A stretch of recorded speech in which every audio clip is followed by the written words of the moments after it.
होमी जहांगीर भाभा सबसे खतरनाक वैज्ञानिक थे, उनको मरवा दिया अमेरिका, उनको मरवा दिया, जानबूझ के उनके जहाज क्रैश करा दिया, मरवा दिया सब उनको।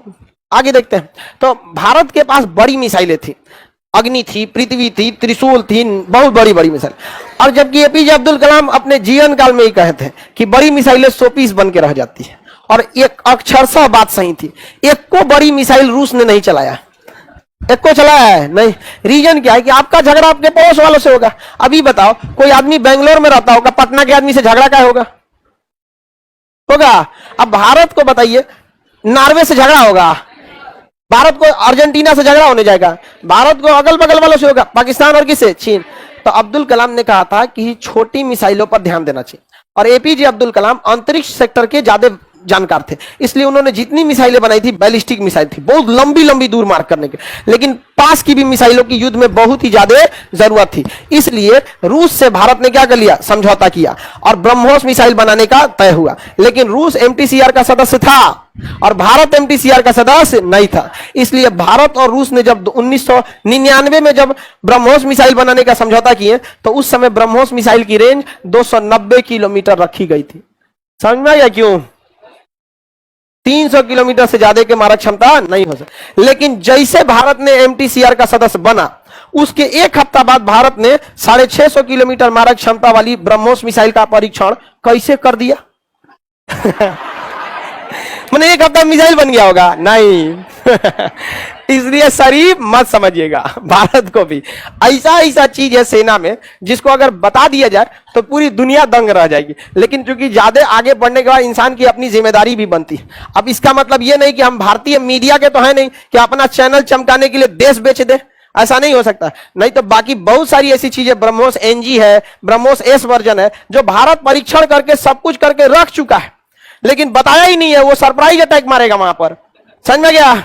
अब आप अपने अंदाजा लगाइए कि जिस देश को एक हफ्ता पहले एमटीसीआर का सदस्य बनाया गया हो और कहा गया कि ठीक है अब आप 300 किलोमीटर से ज्यादा मारक क्षमता की भी मिसाइल रख सकते हैं, वो एक हफ्ता में परीक्षण कैसे कर दिया? एक हफ्ता में तो जो आपका एक हफ्ता में चौक बढ़िया एक कमरा का मकान नहीं बन पाता, मिसाइल बना देंगे? नहीं ना। पहले से क्या चल रही थी? तैयारी पूरी थी, बस इंतजार था किसका? कार्ड छपाने का। कार्ड छपाया, विदाई हो गया। समझ में आ गया कि नहीं गया? इसलिए आप उतना ही जानिए जितना जानने से आपको अपने देश के प्रति गौरव महसूस हो। इतना मत जान लीजिए कि उसके जानने से दूसरे सतर्क हो जाए। समझ में आ गया कि नहीं आ गया? अब वही मीडिया वालों को ये सब बात पहले से पता रहता ना, यह देखिए हमारे चैनल पर यहाँ पर बिस्कन्या सब अदब लगेगी, सब न्यूज चैनल वाला सब देश बेच दिया, सब उल्टा सीधा काम करके पूरा देश बेच दिया। समझ में आ गया कि नहीं आ गया? चलो अब ध्यान से देखते हैं।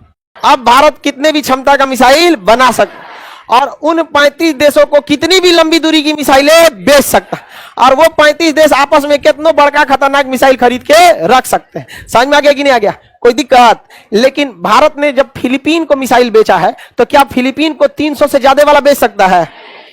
नहीं। तो भारत का जितना पुराना मिसाइल हुआ था 290 वाला धकाधक सब बेच दिया।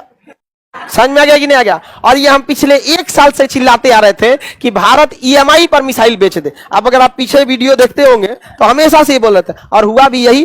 फिलीपीन को भारत ने लोन पर मिसाइल दिया है, ले जो पैसा बाद में दियो। डबल फायदा, एगो चाइना का सरदर्द बना रहेगा और दूसरा भारत का पुराना मिसाइल निकल जाएगा। अब एमटीसीआर का सदस्य बनने के कारण भारत एक बहुत खतरनाक मिसाइल बना रहा है। इतना खतरनाक कि आप अंदाजा लगाइए कि अमेरिका जो है सीरिया में लड़ाई लड़ रहा था, यह जगह है सीरिया, सीरिया में लड़ाई लड़ रहा था। अचानक लाल सागर से कुछ मिसाइलें निकलती हैं और वो सीधे सीरिया में प्रवेश कर जाती हैं, और सीरिया में प्रवेश करती हैं, और वह मिसाइलें जो हैं वो 600 किलोमीटर दूर से निकलती हैं, और पूरी दुनिया देखते रह जाती है। उन मिसाइलों को कोई रोक नहीं पाता है, और मिसाइल सीरिया में प्रवेश करके सीरिया विद्रोही वालों के पूरे अड्डे को उजाड़ देती है। सीरिया में जो सरकार है वो रूस का फेवर की है, और वह सरकार गिरने ही वाली थी कि लाल सागर से निकली हुई मिसाइलों ने पूरा गेम पलट दिया। जो सीरिया सरकार हार रही थी, आज सीरिया सरकार अपना देश बचा ली है, और अमेरिका को वहां से भागना पड़ गया। वह मिसाइल जिरकन थी। भारत उस मिसाइल को भारत में बना लिया है, जिसका नाम ब्रह्मोस 2 है। समझ में आ गया कि नहीं आ गया? और इतना खतरनाक, चाइना को बस एक चीज से डर है, लाल सागर में कहां से निकला था किसी को नहीं पता। लाल सागर पनडुब्बी के नीचे से मार दिया वहां से। नेवी की शिप लगी थी, पनडुब्बी से नहीं मारा था। रूस अपना नौसैनिक का शिप कहां भेजा? यहां पर, और यहां खड़ा करके मारा एक बार, सीरिया दिया गया। नेवी के शिप से मारा था, समझ में आ गया कि नहीं आ गया? डुबा दिया जिसको, मॉस्कोवा। यूक्रेन जिस शिपवा को मार के डुबा दिया, मॉस्कोवा मारा था उसी से। वहां पे मिसाइल बहुत खतरनाक। शिप तो केवल ट्रांसपोर्ट का काम करती है ना, उस पर हथियार कौन सा रखे हैं इस बात पर डिपेंड करता है। एक गलती हुई थी, मॉस्कोवा शिप नहीं डुबा रहा था। अगर रूस ने अपना सैफ सिस्टम चालू कर दिया रहता तब।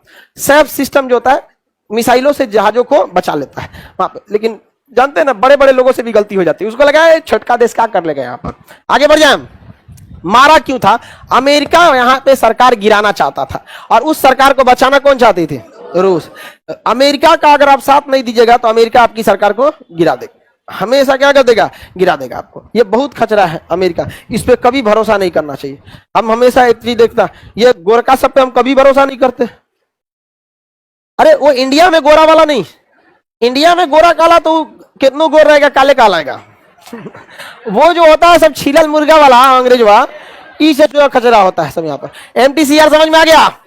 अभी बताओ, भारत 35 देश आपस में कितना भी खतरनाक मिसाइल को बना सकते हैं, बेच सकते हैं, लेकिन जो एमटीसीआर का सदस्य नहीं है वो वही 300 से नीचे पड़ल रही है। जैसे चाइना, जैसे पाकिस्तान चाइना से कहता हमरो खतरनाक हथियार देना, तब कहता है एमटीसीआर का सदस्य नहीं है, बैन लग जाएगा।